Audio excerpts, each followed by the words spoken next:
Alright, what's up guys? So this is the day after the shoot. I will roll the footage soon, but just some things that I need to clarify. One, I'm not sure if I should be using I have the wireless Go mics by Rode, so I'm debating if I want to start using those on the shoots or just run the audio on the camera. I really don't want to be disengaging from the shoot to talk to the camera, at least not yet. But if you guys are cool with it, I'd rather just do voiceover on top of the edit. So if you guys are cool with that, I'll do that for now. Yeah, that's it. That's all I have to say, and let's roll the footage. Boyfriends take notes. Just got a broken leg, so this is what we gotta do. All right, y'all, so I really wanted to test out the sky recovery basically on the R5.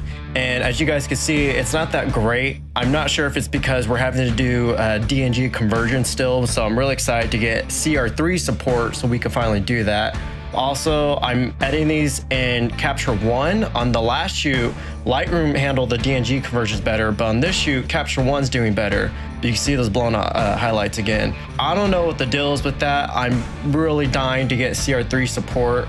I'm hoping that we get better highlight recovery when we do, but if you can see, the shadow recovery is amazing on this camera though.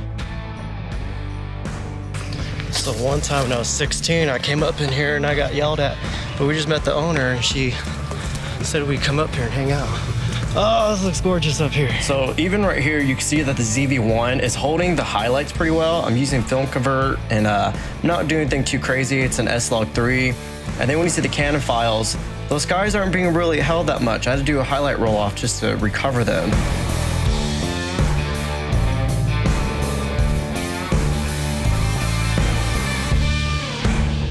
And then right here, it's a little bit contrasty. I accidentally have my monitor in HDR mode. So now this is after sunset. This is like pretty much blue hour. I was shooting at 1/80th of a second to try to get motion blur. So I was having to do little micro movements just to get like that vintage look. That's old like film trick people used to do. But then you'll see here in a second, if your subject's staying still at 1/8th of a second, it freezes the motion still. So this is 100% crop right here, and you can see it's frozen at 1/8 of a second. All right, I think y'all should be able to hear me. Shooting with this Canon's fucking awesome. It picks up the eye, picks up the face all the time, zero issues. The real test was getting backlit shots and seeing how the focus does. Usually, autofocus gets super lost when you're shooting shit like that. It lost it a couple times, but it held on for it for most of the part, so that's good to know that you can shoot backlit and not have any issues when you're getting sun flares and back into the lens. So a couple of things that are annoying. I was gonna use flash on this shoot, but we didn't really have time to set that up. But you can't turn off the exposure, or you can't keep on the exposure preview. So basically, when you turn your flash trigger on, the live view preview does its own thing.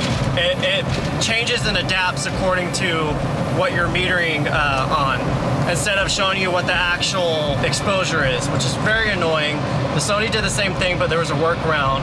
So far at the Canon, I cannot find a workaround for that. So that's gonna be super annoying if there's no way to turn that off. The other second annoying thing, which isn't that big of a deal, is how the lens caps have to go on a specific way. So on pretty much any other lens, you could throw on a lens cap 2 or 3 ways and it's gonna slide on. With the Canon, you have to do it perfectly. You have to match up the dot with the dot, which again, it seems silly, but when you're trying to shoot quick, it's kind of annoying that you have to pay attention to that. Other than that, loving the camera. I'm freaking loving the colors from the back of the camera. Like finally, people are like, wow, that looks amazing. It looks edited already. That's what Josh literally said. And so again, with the Sony, I didn't hear that once. And again, it's inspiring to see colors look amazing. So you're looking at the shot and you're like, this looks stunning. I can't wait to edit this. With the Sony, it was like, we'll see how it comes out in the edit kind of thing.